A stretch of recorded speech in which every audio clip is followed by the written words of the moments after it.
उठायला उशीर झाला आहे की डब्याला लेट झाला आहे, काय बनवू समजत नाही आहे. तर मग आज बनवूयात असा भन्नाट नाश्ता.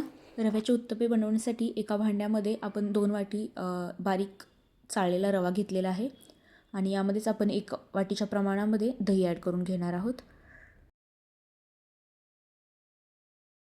यानंतर आता आपण इथे बारीक चिरलेला कांदा, किसलेलं गाजर, थोडीशी कोथिंबीर आणि अर्धं टोमॅटो घेतलेलं आहे. तिखटसाठी इथे मी मिरची पावडर यूज करत आहे. तुम्ही तुमच्या आवडीनुसार हिरवी मिरची यूज करू शकता. इकडे जो दही आणि रवा घेतलेला होता त्यामध्ये थोडेसे चवीनुसार मीठ आपण टाकणार आहोत. जी मिरची पावडर घेतलेली ती टाकत आहे आणि यामध्ये थोडंसं जिरं आपण ॲड करून घेणार आहोत आणि जे बाकीचे चॉप्स व्हेजिटेबल आहेत ते आपण इथे मिक्स करून घेणार आहोत.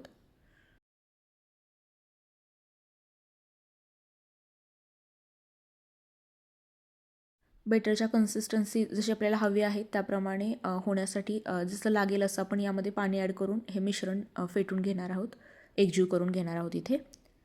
यासाठी मला इथे 1-1.5 ग्लास पाणी लागलेलं आहे सगळं मिश्रण एकजीव करण्यासाठी. आणि ही उत्तप्प्याची रेसिपी माझ्या आईची आहे, सो या रेसिपीचं क्रेडिट मी तिला देते. हे सर्व एकत्र केल्यानंतर एक 5 मिनिटांसाठी बाजूला रेस्ट करण्यासाठी ठेवून द्यायचं आहे आणि साईडला गॅसवरती एक पॅन ठेवून आपण थोडंसं त्याला ऑइलिंग करून घ्यायचं आहे.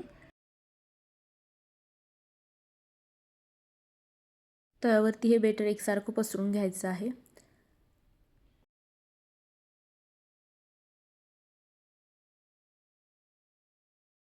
तुम्हाला जेवढ्या साईजमध्ये हे जे उत्तप्पे हवे आहेत त्या साईजमध्ये तुम्ही ते बनवून घेऊ शकता.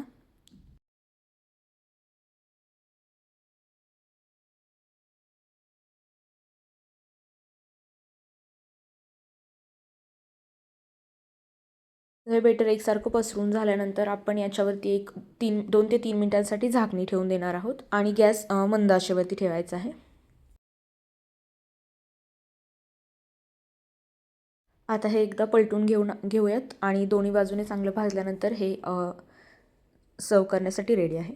आवडीनुसार तुम्ही तेल किंवा तुपाचा वापर करू शकता आणि हे उत्तप्पे आपण लहान मुलांनाही नाश्त्यासाठी खायला एक व्हरायटी म्हणून देऊ शकतो.